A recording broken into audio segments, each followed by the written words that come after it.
రాత్రి హైదరాబాద్లో వర్షం దంచికొట్టింది. పలు ప్రాంతాల్లో ఉరుములు మెరుపులతో కూడిన వర్షం పడింది. ఇక మాదాపూర్, గచ్చిబౌలి, హైటెక్ సిటీ, మణికొండ, ఫిల్మ్నగర్, జూబ్లీహిల్స్, పాతబస్తీ, చార్మినార్, బహదూర్పుర, బీహెచ్ఈఎల్, పటాన్చెరు, మియాపూర్లో దాదాపు 2 గంటల పాటు వాన దంచికొట్టింది. అటు శంషాబాద్, రాజేంద్రనగర్, ఎల్బీనగర్, సరూర్ నగర్, చంద్రయానగుట్ట ప్రాంతాల్లో ఉరుములు మెరుపులతో కూడిన తేలికపాటి వర్షం కురిసింది. నైరుతి రుతుపవనాలు ద్రోణి ప్రభావంతో రాష్ట్రంలో నేటి నుంచి వరుసగా 5 రోజుల పాటు అక్కడక్కడ భారీ వర్షాలు కురిసే అవకాశం ఉందని వాతావరణ శాఖ అధికారులు తెలిపారు.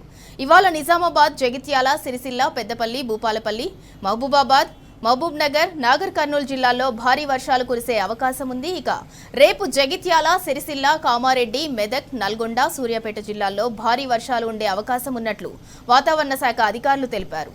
ఇక సంగారెడ్డి జిల్లాలో వర్షం దంచికొట్టింది. రాత్రి కురిసిన వానకు అమీన్పూర్ డివిజన్ పరిధిలోని రాఘవేంద్ర కాలనీలో పలు అపార్ట్మెంట్లు నీట మునిగాయి. ఇక సెల్లార్లన్నీ నీటితో నిండిపోయాయి. పార్కింగ్లో ఉన్న కార్లు, బైకులు పూర్తిగా నీటిలో మునిగిపోయాయి. ఇక దీంతో అగ్నిమాపక ఇంజిన్ల ద్వారా నీటిని బయటకు తీస్తున్నారు. అపార్ట్మెంట్ వాసులు ఇబ్బందులు పడుతున్నారు.